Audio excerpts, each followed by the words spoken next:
नमस्कार, मैं सुनीता कथा मंथन में आप सबका स्वागत करती हूँ। कथा मंथन में आज सुनिए ब्योमकेश सीरीज की कहानी विपदा का सहार का तृतीय तथा अंतिम अध्याय। लेखक सरदेंदु बंदोपाध्याय। इसके पहले के 2 अध्याय आपको हमारी प्लेलिस्ट से मिल जाएंगी। इसके अलावा ब्योमकेश सीरीज की जितनी भी कहानियां अब तक मैंने अपलोड की है उनका सबका लिंक आपको आई बटन में मिल जाएगा। मनमथ ने अपनी उत्सुक आंखों से ब्योमकेश को देखा। क्या आपको शक है कि उसने आत्महत्या की है? नहीं, ऐसी तो कोई संभावना नहीं।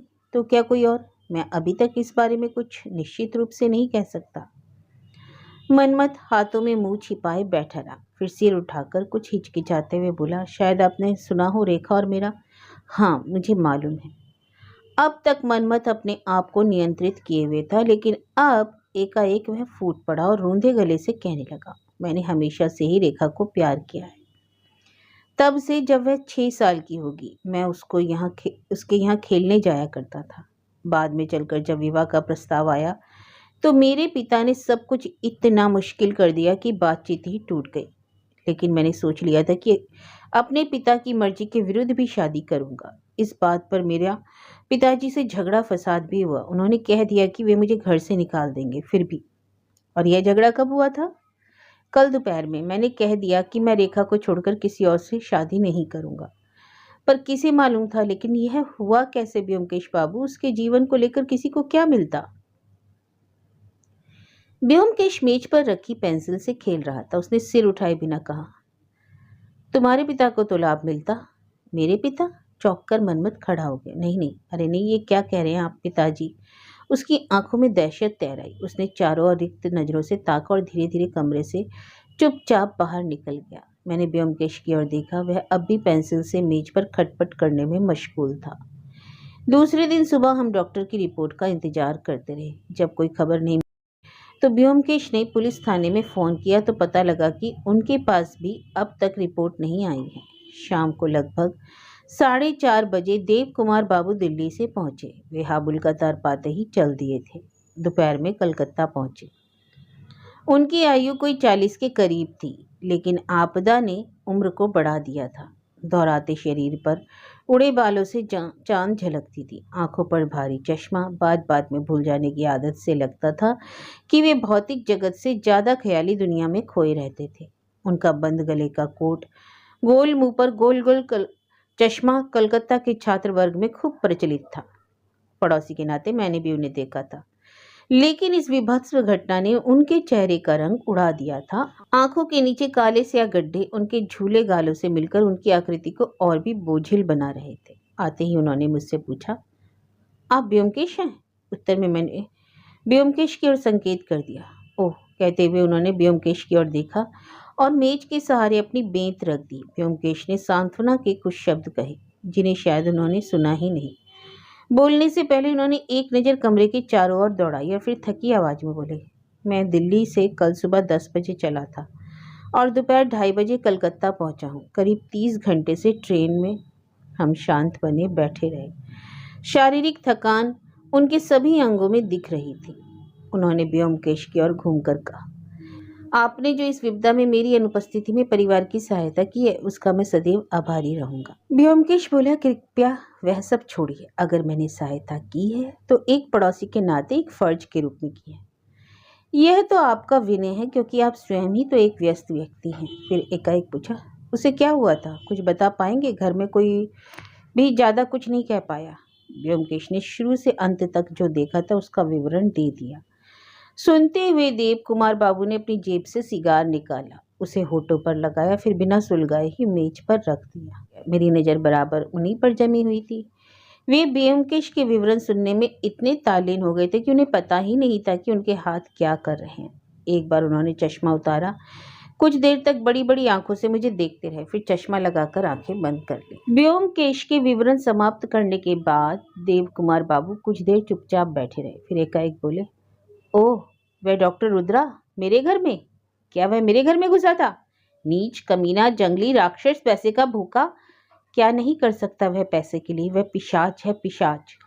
क्रोध में आकर उन्होंने अपनी बेंत को कसकर पकड़ लिया। उनके चेहरे का रंग क्रोध से लाल हो गया। लेकिन कुछ देर में उन्होंने अपने को नियंत्रित कर लिया और हमें अकचक देखते हुए चीप गए। अपने गले को साफ करके उन्होंने कहा, मैं अब चलूंगा ब्योमकेश बाबू, मैं एक बार फिर आपका आभार व्यक्त करता हूँ, और उठकर दरवाजे की ओर चल दिए। दरवाजे पर पहुंचकर वे रुक गए, जैसे एकाएक उन्हें कुछ सूझा हो। वे मुड़कर बोले, मेरे पास पैसा होता तो मैं आपको इस केस की जांच पड़ताल के लिए जिम्मा देता, लेकिन मेरी आर्थिक स्थिति ठीक नहीं है, मैं उतना खर्च नहीं कर पाऊंगा। ब्योमकेश ने कुछ कहना चाहा, लेकिन वे बेत के इशारे से उसे चुप करते हुए बोले, नहीं नहीं, मैं किसी की सेवा मुफ्त में ले पाऊंगा। पुलिस अपना काम कर रही है, उसे करने दीजिए। और फिर जांच के लिए शेष रहा भी क्या है? कितनी भी जांच हो जाए, मेरी बेटी तो वापस नहीं आ सकती। और बिना किसी अभिवादन के वे सीढ़ियां उतर गए। उनके यादगार आगमन के बाद हम लोग चुप बैठे रहे। कुछ देर बाद ब्योमकेश ने गहरी सांस ली और बोला, चलो एक संदेह तो दूर हो गया। मैं सोचने लगा था कि देव कुमार बाबू अपनी पहले की संतान से प्यार नहीं करते। यह तो साबित हो गया कि जहाँ तक रेखा का प्रश्न है, वे उससे बहुत प्यार करते थे। देव कुमार बाबू अपना सिगार मेज पर ही भूल गए। ब्योमकेश उसे देखकर बोला, आश्चर्य, कैसे भुलक्कड़ जीव हैं। मैंने कहा, देखा डॉक्टर रुद्रा के प्रति उनका क्रोध। ब्योमकेश ने सुना पर बोला कुछ नहीं। शाम को बीरेन बाबू डॉक्टर की रिपोर्ट लेकर आए। वे बोले, रिपोर्ट में कुछ नहीं है, बार बार टेस्ट करने के बाद भी मृत्यु का कारण नहीं पता लगा। मैंने रिपोर्ट पढ़ी। डॉक्टर ने लिखा है कि शरीर पर कोई जख्म या और कोई चिन्ह नहीं पाया गया, रक्त में जहर का कोई अंश नहीं है, हृदय मजबूत और साधारण था, अतः एकाएक आघात मृत्यु का कारण तो नहीं है। ऐसा लगता है कि स्नायु मंडल में अचानक पक्षाघात से मृत्यु हुई है, लेकिन डॉक्टर यह कहने में असमर्थ है कि स्नायु मंडल में अचानक पक्षाघात कैसे हुआ। उसने ऐसा विचित्र केस पहले कभी नहीं देखा जिसमें मृत्यु बिना किसी पूर्व चिन्ह के हुई हो। ब्योमकेश उस रिपोर्ट को लेकर सोचता रहा। उसके माथे पर शिकन बढ़ती गई। बीरेन बाबू ने कहा, यह केस अब निश्चित रूप से कॉरोनर्स कोर्ट में जाएगा, जहां फैसला होगा अज्ञात कारण से मृत्यु। उसके बाद हम यानी पुलिस स्वतंत्र हो जाते हैं, चाहे तो जांच जारी रखे और ना चाहे तो समाप्त कर दे। ब्योमकेश बाबू, आप क्या सोचते हैं, ऐसी पोस्टमार्टम रिपोर्ट के बाद जांच से कुछ निकलेगा? ब्योमकेश ने कहा, मैं नहीं जानता कि जांच में कुछ निकलेगा या नहीं, लेकिन जांच जारी रहनी चाहिए। बीरेन बाबू ने उत्साह से पूछा, आप ऐसा क्यों कहते हैं? क्या आपको किसी पर शक है? किसी पर शक नहीं, लेकिन मुझे पूर्ण विश्वास है कि इसमें कुछ गलत तो हुआ है। बीरेन बाबू ने हामी में सिर हिलाते हुए कहा, मुझे भी लगता तो है। आप देव कुमार बाबू की पत्नी के बारे में क्या सोचते हैं? ब्योमकेश कुछ देर शांत रहा, फिर धीरे से बोला, देखिए, इधर उधर शक फेंकने से तो कोई लाभ नहीं। इस रहस्य को सुलझाने के लिए हमें पहले मृत्यु का कारण ढूंढना होगा। जब तक हमें यह नहीं पता लगता, तब तक किसी पर शक करने से कुछ लाभ नहीं होगा। हाँ, इतना जरूर याद रखने की बात है, जिस समय रेखा की मौत हुई उस समय वहाँ उसकी माँ और भाई ये दो ही घर में मौजूद थे, लेकिन इस कारणवश मुख्य समस्या की को नहीं भूलना चाहिए। लेकिन जब डॉक्टर ही उसे नहीं बता पाया तो? डॉक्टर ने तो केवल लाश ही देखी है, हमने तो बहुत कुछ देखा है, इसलिए यह कोई असंभव नहीं कि हम वह ढूंढ लें जो डॉक्टर नहीं ढूंढ पाया है। कुछ संदेह से बीरेन बाबू बोले, यह तो ठीक है, पर चलिए, आप जो कहते हैं वही सही। आप तो देव कुमार बाबू की तरफ से शुरू से ही हैं और अंत तक रहेंगे भी। लेकिन चलिए, हम लोग मिलकर काम करते हैं, जब जरूरत पड़ेगी तो आपस में सलाह मशवरा कर लेंगे। क्षणिक मुस्कान के साथ ब्योमकेश बोला, अरे नहीं भाई, अभी थोड़ी देर पहले देव कुमार बाबू यहाँ थे, उन्होंने मुझे ड्यूटी करने से स्वतंत्र कर दिया है। आश्चर्य से बीरेन बाबू ने कहा, अच्छा? हाँ, वे फीस दिए बगैर मेरा काम नहीं चाहते, और फीस के लिए उनके पास उतने पैसे नहीं है। वाह, क्या कहते हैं, उनके पास पैसे नहीं है? उनकी अच्छी नौकरी और सुना है काफ़ी मोटी तनख्वाह भी लेते हैं। हो सकता है यह सही भी हो। यह सुनकर बीरेन बाबू की त्योरियां चढ़ गई। वे बोले, अच्छा तो यह बात है, लगता है मुझे देव कुमार के आर्थिक स्थिति का चिट्ठा खुलना होगा, पर उसका और आपको काम पर ना लगाने का रिश्ता क्या हो सकता है? वह किसी को बचाना चाहते हैं? यह सुनकर मेरी हंसी फूट पड़ी। देव कुमार बाबू किसी को बचाने के लिए ब्योमकेश की सेवाओं से इनकार कर देंगे? यह विचार मात्र ही हास्यास्पद है। वीरेन बाबू को मेरा हंसना अखर गया। उन्होंने कुछ उखड़ेपन से पूछा, इसमें हंसी की क्या बात है? क्या आपने देव कुमार बाबू को देखा है? मैंने कुछ संजीदगी से उत्तर दिया, नहीं। यदि देखा होता तो समझ जाते मैं क्यों हंसा था। बीरेन बाबू जाने के लिए तैयार हो गए। उन्होंने ब्योमकेश से कहा, मैं इस केस की छानबीन तब तक करता रहूंगा जब तक मैं इसके तल में नहीं पहुंच जाता। मैं भी देखता हूँ कि यह कितना गहरा है, लेकिन आपको मैं छोड़ूंगा नहीं।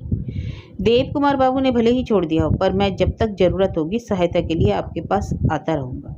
ठीक है, यह तो अच्छा प्रस्ताव है, व्योमकेश बोला। मैं अपनी ओर से भरसक सहायता करूंगा। मेरा भी इस केस में निजी स्वार्थ हो गया है, हाबुल के कारण। चलिए ठीक है, पर व्योमकेश बाबू, क्या आप जांच के ये दो एक संकेत सुझा सकते हैं? किस दिशा में शुरुआत की जाए? आपकी नज़र में कोई संकेत उभरे तो होंगे ही। व्योमकेश ने कुछ देर सोचकर कहा, क्यों न शुरुआत डॉक्टर रुद्रा से ही की जाए। संभवतः रहस्य की कुंजी उन्हीं के पास मिल सकती हो।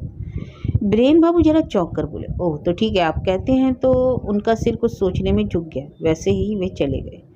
5-6 दिन ऐसे ही बीत गए। व्योमकेश पहले जैसी मुद्रा में लौट गया था। सुबह अखबार पढ़ता, खिड़की से खाली आंखों से देखा करता, शाम को भी मेज पर पैर टिकाकर खिड़की से बाहर का नजारा देखता।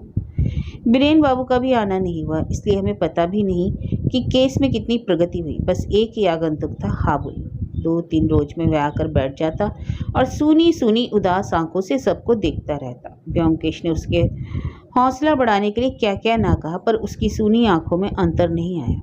हम पूछते भी कि घर में क्या हो रहा है, उसका भी उत्तर हाबुल केवल देखते रहने में ही दे जाता। शायद गम के सैलाब में उसके मस्तिष्क को जड़ बना दिया था। वह हमें एक एक करके देखता और चुपचाप दरवाज़ा खोलकर सीढ़ियाँ उतर जाता। वह अपने घर के बारे में जो कुछ इशारों में बता पाया, उससे लगा कि उसकी सौतेली माँ का व्यवहार और भी कर्कश हो गया है।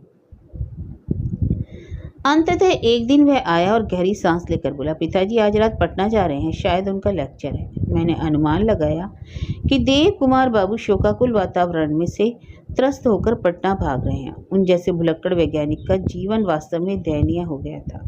उस दिन बाबू का आगमन हुआ। उनके चेहरे से स्पष्ट था कि केस में वे अधिक बढ़ नहीं पाए हैं। व्योमकेश ने उनका भरपूर स्वागत किया। चाय का समय था और चाय भी आ गई।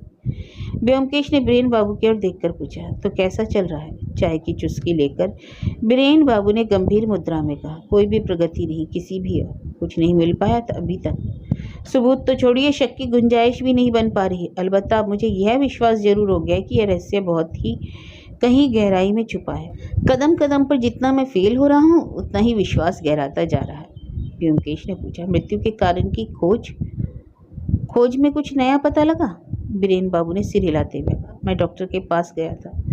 वैसे तो अपनी रिपोर्ट के बाहर वे कुछ कहने को तैयार नहीं, पर मुझे लगता है उनके पास एक थ्योरी है। उनका अनुमान है कि मृत्यु किसी अज्ञात जहर की गैस सूंघने से हृदयघात के कारण हो सकती है। उन्होंने यह स्पष्ट रूप से तो नहीं कहा, किंतु लगता है उनका विश्वास कुछ ऐसा ही है। व्योमकेश ने एक क्षण सोचने के बाद कहा, क्या आपने उन्हें बताया कि मृत्यु चूल्हा सुलगाने के समय हुई? हाँ, ये बताया। मिनट और चिंतन के बाद व्योमकेश ने कहा, चलिए यह तो ठीक है। और दूसरी तरफ क्या आपने डॉक्टर रुद्रा के बारे में पता किया? हाँ, जहाँ तक मुझे पता चला कि वह व्यक्ति निहायत ही कमीना और पैसे के लिए खून चूसने वाला राक्षस है। और अब वह तो यह भी है कि अपने आविष्कार का प्रयोग करने के चक्कर में उसने टेटनस के अनेक रोगियों का सफाया तक कर दिया, लेकिन इस केस में उनके खिलाफ कोई सबूत नहीं मिला। यह सही है कि देव कुमार बाबू की लड़की और डॉक्टर रुद्रा के लड़के की बातचीत चल रही थी। डॉक्टर रुद्रा ने दहेज के 10,000 रुपये की मांग रखी थी, जिसे देव कुमार बाबू ने पैसा ना होने की वजह से ठुकरा दिया था। लेकिन डॉक्टर रुद्रा का लड़का एक होनहार युवक है। उसने अपने पिता का विरोध किया और इसको लेकर पिता से उसका झगड़ा भी हुआ। इसी बीच यह दुर्घटना भी हो गई और रेखा एकाएक मर गई। उसके बाद से मुझे पता लगा है कि लड़के ने घर छोड़ दिया। उसका विश्वास है कि रेखा की मौत के लिए उसके पिता अप्रत्यक्ष रूप से जिम्मेदार हैं। मनमत के घर छोड़ देने की खबर नहीं थी। शेष बातें हमारे लिए नई नहीं थी। जब वीरेन बाबू चुप हो गए तो व्योमकेश ने पूछा, आपने कहा था कि देव कुमार बाबू की आर्थिक स्थिति के बारे में पता करेंगे, क्या कुछ पता किया? हाँ, पता किया। उनकी आर्थिक स्थिति बहुत अच्छी नहीं है। कोई उधार वगैरह नहीं है, पर 10 से 12,000 एक बार में शादी में लगाना उनके लिए संभव नहीं है। वे रुपये पैसों के मामले में ज़्यादा परवाह नहीं करते। दूसरे, व्यवहारिक भी कम है। हालांकि कॉलेज से 800 रुपये का अच्छा खासा वेतन मिलता है, लेकिन आपको जानकर आश्चर्य होगा कि वेतन का बड़ा भाग बीमा कंपनी को प्रीमियम चुकाने में खर्च हो जाता है। उन्होंने जीवन बीमा कराया है, वह भी इतनी देर से कि महीने का प्रीमियम भी एक बड़ी रकम हो जाती है। उसको चुकाने के बाद वेतन में ज़्यादा कुछ बच नहीं पाता है। व्योमकेश ने आश्चर्य से पूछा, 50,000 रुपये? यह तो और क्या पॉलिसी उन्हीं के नाम पे है? उनके अकेले नहीं, संयुक्त रूप से पति पत्नी के नाम है। यह बीमा उन्होंने पिछले वर्ष ही करवाया है। उनकी दूसरी शादी है। यदि उन्हें एकाएक कुछ हो जाए तो उनकी बेचारी विधवा बेसहारा ना हो जाए। मेरे विचार से इसलिए उन्होंने संयुक्त बीमा करा है। बच्चों को इसमें से कोई भाग नहीं मिलेगा। अच्छा, और कुछ? और क्या? मैंने हाबुल पर भी नजर रखने के लिए एक आदमी को लगा दिया, पर शायद उससे ही कुछ नया पता लग जाए। लड़का तो जैसे पागल हो गया। उसने कॉलेज जाना छोड़ दिया। दिन भर सड़कों को नापता फिरता है। कभी कभी चुपचाप पार्क में बैठा रहता है और लगभग रोजाना आपके यहाँ एक चक्कर जरूर लगाता है। मैंने देखा एकाएक व्योमकेश आलस्य छोड़कर चपल हो गया। इतने दिनों बाद उसकी आंखों में चमक देखकर मुझे लगा कि जरूर उसमें कोई नया आभास है। मेरे हृदय की धड़कन बढ़ गई। मैं समझा कि शायद वह कुछ बोलेगा, लेकिन व्योमकेश अपने चेहरे पर प्रत्यक्षता कुछ प्रकट न करते हुए अपने पहले अंदाज में ही बोला, हाबुल को तो छोड़ दिया जाए। क्या आप लौट कर पुलिस थाने जाएंगे ना? अगर जरूरत पड़े तो मैं आपको फोन करूंगा। बीरेन बाबू को व्योमकेश का व्यवहार थोड़ा अटपटा जरूर लगा, पर उन्होंने प्रकट नहीं किया और चले गए। उनके चले जाने के बाद व्योमकेश तेज कदमों से कमरे में चक्कर लगाने लगा। उसकी आंखों में वह पुरानी चमक फिर कौंधने लगी। मैं पूछने ही जा रहा था कि उसने बीरेन बाबू को एकाएक क्यों इस प्रकार विदा कर दिया, तभी देखा कि वह रुक गया है। उसने कुर्सी से शॉल उठाते हुए कहा, चलो जरा घूम कर आते हैं, यहाँ मेरा दम घुट रहा है। हम दोनों बाहर निकल गए। व्योमकेश का बिना किसी उद्देश्य के घर से निकल जाना कोई नई बात नहीं थी। यह उसके व्यवहार में शामिल था। कोई काम न रहने पर चुपचाप कोने में बैठा रहना भी उसकी विशेषताओं में से एक था। उसके साथ रह रहकर मैं भी आलसी बन गया था और बाहर घूमने की अभिलाषा लगभग समाप्त हो गई थी। इसलिए मुझे खुशी हुई कि आखिरकार व्योमकेश अपने गर्म मस्तिष्क को ठंडा करने के लिए बाहर निकलने को तो तैयार हुआ। लेकिन जैसे तैसे हम चलने को तैयार हुए, मेरी खुशी डूबने लगी। व्योमकेश की चाल बहुत तेज थी। वह इतनी तेज चल रहा था कि रास्ते के लोगों से टकराने लगा।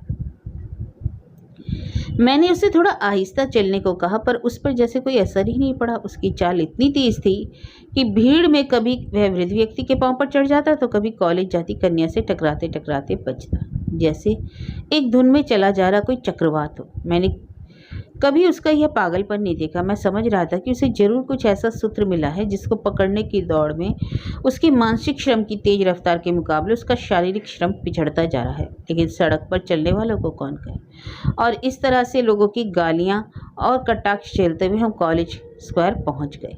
पूरा वातावरण कॉलेज के छात्र छात्राओं से अटा पड़ा था। उनकी हंसी, ऊंची आवाज़ों में बातें, नोक झोंक।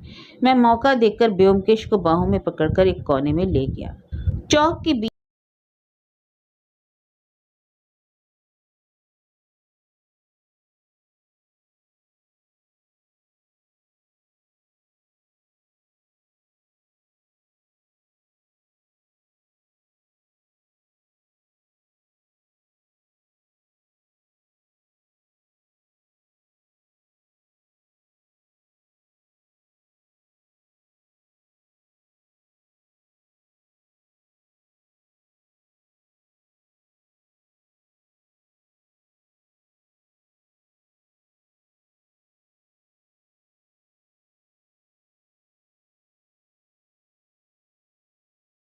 देव कुमार बाबू आज शाम को पटना जाने वाले हैं ना? मैंने हाँ में सिर हिलाया। वे नहीं जा सकते। उन्हें व्योमकेश आगे भीड़ देखकर और तेजी से चलने लगा। मैंने देखा कि एक कॉर्नर के एक बेंच के पास लोगों की भीड़ जमा है। वे जोर जोर से बोले जा रहे हैं। जो लोग कुछ दूरी पर खड़े थे वे गर्दन झुकाकर उसी और जानना चाहते थे देख करके कि क्या हुआ। उनके चेहरों से लग रहा था कि वहाँ कोई असाधारण घटना घटी है। वहां पहुंचकर व्योमकेश भीड़ में घुस गया। उसने पूछा, मामला क्या है? एक युवक ने उत्तर दिया, मुझे ठीक से पता नहीं, मेरे ख्याल से कोई बेंच पर बैठे बैठे मर गया। व्योमकेश ने भीड़ में घुसकर रास्ता बनाया। मैं भी उसके पीछे पीछे गया। बेंच के पास पहुंचने के बाद हमने देखा एक युवक सिर नीचे किए हुए बैठा है, जैसे कि सो गया हो। उसका सिर सीने की ओर लटका था और पैर आगे की ओर थे। उसके होठों के बीच एक सिगरेट चिपकी हुई थी, पर उसे जलाया नहीं था। उसके बाएं हाथ की मुट्ठी में माचिस थी। एक मेडिकल छात्र ने उसकी नब्ज टटोलने की कोशिश की और बोला, सांस नहीं है, इसकी मृत्यु हो गई। शाम का झुटपुटा हो गया था और भीड़ में स्पष्ट कुछ दिखाई भी नहीं दे रहा था। व्योमकेश ने मृत युवक की ठोड़ी को उठाकर चेहरा देखना चाहा, पर चेहरा देखते ही जैसे करंट लग गया। मेरा हृदय भी धक से रह गया। वह हाबुल था। जल्दी ही पुलिस आ गई। हमने देव कुमार बाबू का पता दे दिया और वहां से चल दिए। रास्ते में सड़क की रोशनी जल गई थी। तेज कदमों से लौटते वक्त व्योमकेश दहशत से त्रस्त आवाज में धीरे से बोला, किस्मत ने कितना भयंकर बदला लिया, कितना विभत्स मजाक है। मेरा मस्तिष्क बिल्कुल बुझ चुका था, लेकिन इस शोक के वातावरण में मैं केवल यही कामना कर रहा था कि यदि इस जीवन के परे भी कोई दुनिया है तो हाबुल की प्यारी बहन की आत्मा का मिलन अपने भाई की आत्मा से हो गया होगा। घर पहुंचकर व्योमकेश ने कमरे में घुसकर दरवाज़ा बंद कर लिया। थोड़ी देर में मैंने उसको फ़ोन करते हुए सुना। करीब 1 घंटे बाद व्योमकेश अपने कमरे से निकला और थकी हुई आवाज़ में उसने पुतीराम से चाय लाने को कहा। उसके बाद वह सिर झुकाए सोचता रहा। मैंने भी उसे परेशान करना उचित नहीं समझा। 8:30 बजे बीरेन बाबू आ गए। व्योमकेश ने उनसे पूछा, आप वारंट लेकर आए हैं? बीरेन बाबू ने हाँ में सिर हिलाया। कुछ मिनटों में हम लोग देव बाबू के घर के सामने खड़े थे। घर में मरघट जैसी शांति थी, कहीं कोई लाइट का चिन्ह नहीं था, केवल नीचे के कमरे में रोशनी हो रही थी।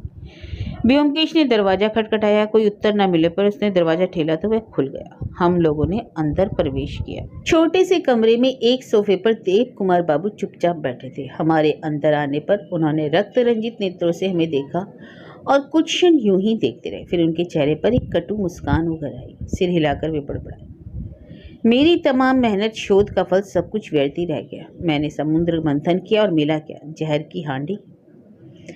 बीरेन बाबू ने आगे बढ़कर कहा, देव कुमार बाबू, हमारे पास आपके नाम का वारंट है। जैसे वे होश में आ गए। उन्होंने इंस्पेक्टर की वर्दी देखकर कहा, आप आ गए? अच्छा हुआ। मैं स्वयं पुलिस स्टेशन जाने की सोच रहा था। उन्होंने दोनों हाथों को आगे बढ़ाकर कहा, लीजिए हथकड़ी लगा दीजिए। वीरेन बाबू बोले, इसकी जरूरत नहीं पड़ेगी। कृपया करके पहले अपने खिलाफ चार्ज सुन लीजिए जो आप पर लगाए गए हैं, और फिर ऐसे दिखाया जैसे पढ़ने के लिए तैयार हो रहे। किंतु देव अवस्था में चले गए। उन्होंने पॉकेट में हाथ डालकर कुछ ढूंढने की कोशिश करते करते फिर बड़बड़ाना शुरू कर दिया, किस्मत और नहीं तो क्या। हाबुल ही क्यों वह माचिस का प्रयोग करेगा? मैंने क्या सोचा था, क्या हो गया? मैं चाहता था कि रेखा की शानदार शादी करूं, मेरी खुद की एक बड़ी प्रयोगशाला हो, हाबुल को पढ़ने विदेश भेजूं। उसने पॉकेट से सिगार निकालकर होठों पर लगाया। व्योमकेश ने अपनी जेब से माचिस निकालकर उनके सिगार को सुलगा दिया। उसने कहा, देव कुमार बाबू, आपको वह मैच बॉक्स हमें दे देनी होगी। देव कुमार ने बाबू ने चौंक कर देखा। व्योमकेश बाबू, आप ही हैं? घबराइए नहीं, मैं अपने को नहीं मारूंगा।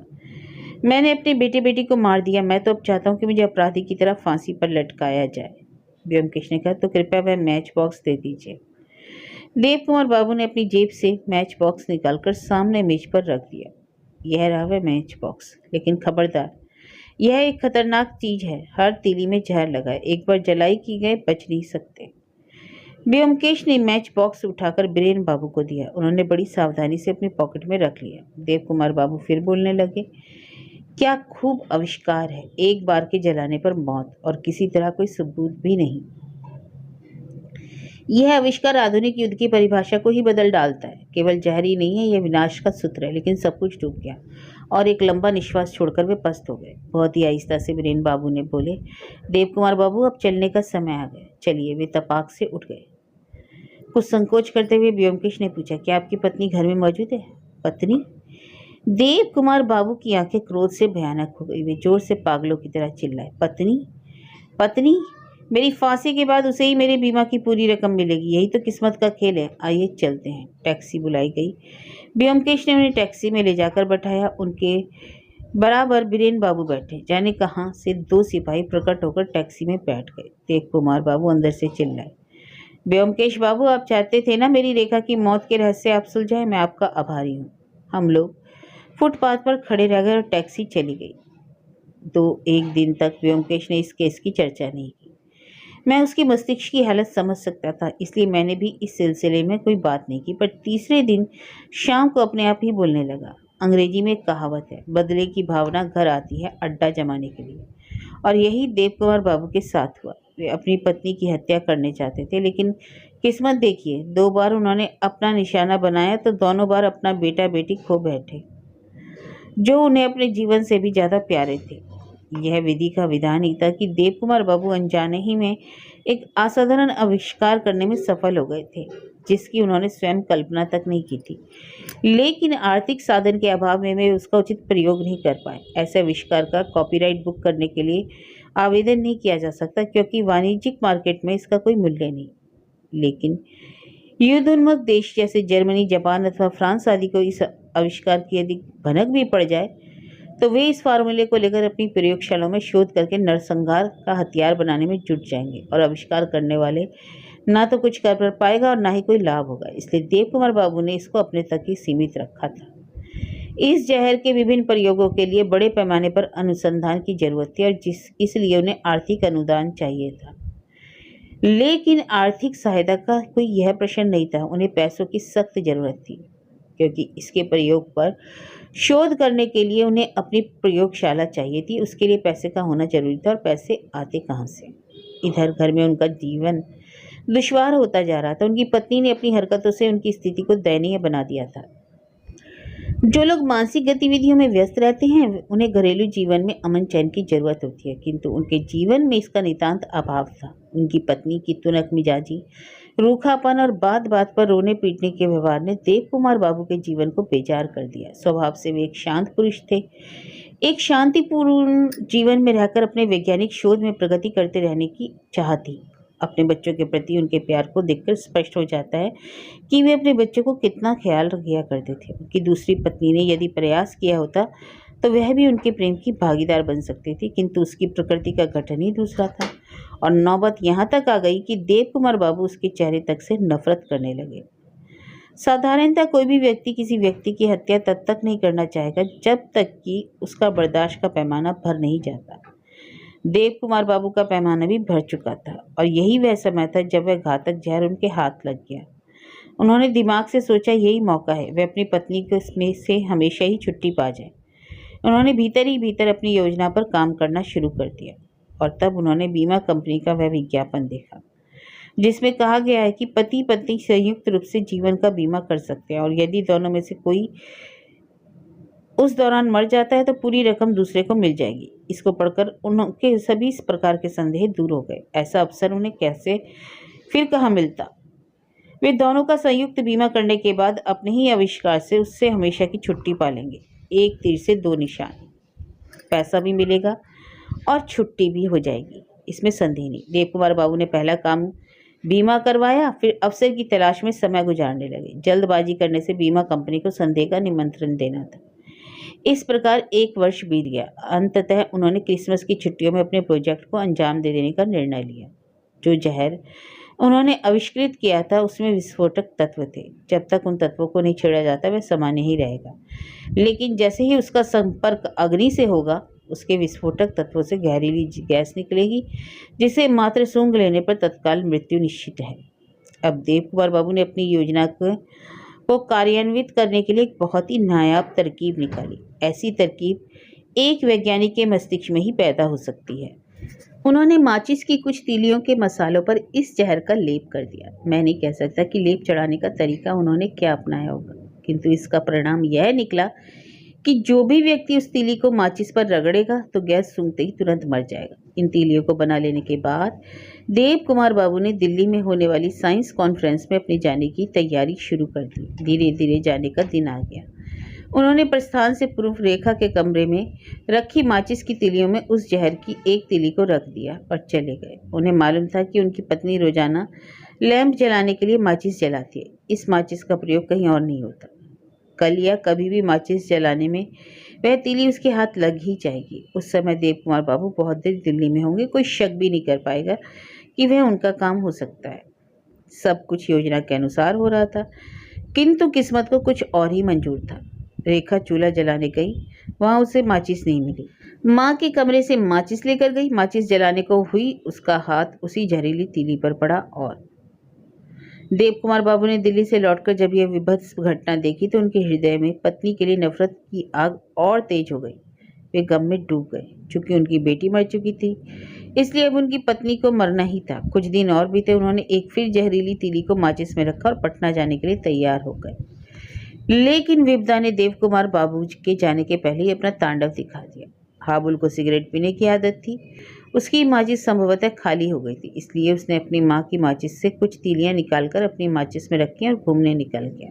और देव कुमार बाबू ने विज्ञान के महासमुद्र में मंथन कर बड़े यत्न से जो रत्न पाया था, उन्हें लगा कि उनके जीवन की सर्वश्रेष्ठ उपलब्धि होगी। उन्हें जरा भी संकेत ना मिला कि वास्तव में उनकी उपलब्धि इतनी जहरीली और विनाश घातक होगी। उनके द्वारा निर्मित जहर की चिंगारी उन सबको सुहा कर देगी जो उन्हें जीवन में प्यारा था। व्योमकेश ने गहरी सांस ली और चुप हो गया। कुछ क्षण मौन रहकर मैंने ही पूछा, अच्छा यह बताओ, तुम्हें कब शक हुआ देव कुमार बाबू अपराधी हैं? जिस समय मुझे पता लगा कि उन्होंने 50,000 रुपये की बीमा पॉलिसी ली है। उससे पहले तो यह भी नहीं सोचा था कि रेखा की हत्या के पीछे कोई उद्देश्य भी हो सकता है, क्योंकि उसकी हत्या से किसी को क्या फ़ायदा होना था। किसी के मार्ग में कोई बाधा भी नहीं पहुंचा रही है, और यह भी सोच ना पाए कि रेखा हत्यारे का लक्ष्य क्यों हो सकती है। लेकिन एक बहुत ही छोटा सा सूत्र मुझे अन्यंत्र मिल गया। जब रेखा के पोस्टमार्टम से कुछ तथ्य नहीं मिला तो मेरे सामने एक संभावना रह गई, वह थी जहर में रेखा की मृत्यु होना। उसकी जानकारी अभी तक वैज्ञानिक जगत को नहीं हो पाई, अर्थात यह कोई नया आविष्कार है। तुम्हें याद है देव कुमार बाबू का दिल्ली का भाषण? उस समय हम लोगों ने उसे एक असफल वैज्ञानिक का प्रलाप कहकर मजाक बनाया था। हमें क्या पता था कि वह एक कर्मठ वैज्ञानिक की विलक्षण खोज का संकेत है।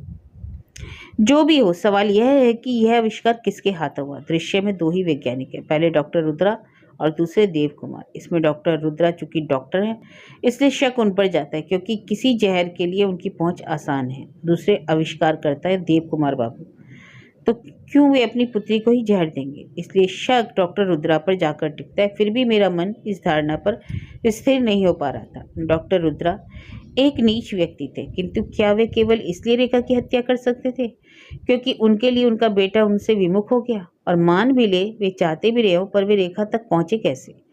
वे किसी के घर में वह जहर कैसे ले जा सकते हैं? रेखा और मनमत आपस में मिला करते थे, छत पर एक दूसरे को छट्टियां फेंका करते थे। इसकी जानकारी डॉक्टर रुद्रा को कहाँ थी? दिमाग में किसी एक कोने में यही धारणा पल रही थी कि हत्या किसी जहरीली गैस से हुई है। जरा सोचो, रेखा के हाथ की उंगली में जली हुई तीली थी और दूसरी मिट्टी में माचिस की डिबिया। इसका सीधा अर्थ यह था कि मृत्यु उसके माचिस जलाते ही हुई है। यह मात्र इत्तेफाक हो सकता है या फिर माचिस के घिसने और उसके बाद की घटना का कोई लिंक हो सकता है। देव कुमार बाबू ने बहुत सतर्कता बरती थी। उन्होंने मैच बॉक्स में केवल एक ही जहरीली तीली रखी थी, जिससे कि यदि शेष तीलियों की जांच की जाए तो कोई सबूत ना मिल पाए। मैं जो माचिस लाया था उसमें मैंने अन्य तीलियों की जांच की तो कुछ नहीं मिला। हाबुल के केस में भी माचिस में केवल एक जहरीली तीली थी, लेकिन भाग्य की क्रूरता देखो, पहले ही तीली को उठाया और वही जहर की निकली। अजीत, तुम लेखक हो, तुम्हें इससे कुछ सीखने का कोई पाठ नहीं दिखाई देता? जिस दिन मनुष्य ने दूसरे के संहार के लिए जिन शस्त्रों का आविष्कार किया, उसी दिन उसने उन्हीं शस्त्रों द्वारा स्वयं के विनाश की इबारत भी लिख ली। जिस प्रकार दुनिया में चोरी छिपे जिन विनाशकारी शस्त्रों का आविष्कार किया जा रहा है, वही एक दिन पूरी मानव जाति का नाश कर देंगे, उस राक्षस की तरह जो ब्रह्मा की कल्पना से ही पैदा हो गया था, जैसे फ्रैंकस्टीन जो अपने ही जन्मदाता को खा गया। क्या तुम ऐसा नहीं सोचते? रात के अंधेरे में मैं व्योमकेश को ठीक से देख नहीं पाया, लेकिन यह जरूर लगा कि उसके विचार वास्तव में आने वाले कल की भविष्यवाणी है।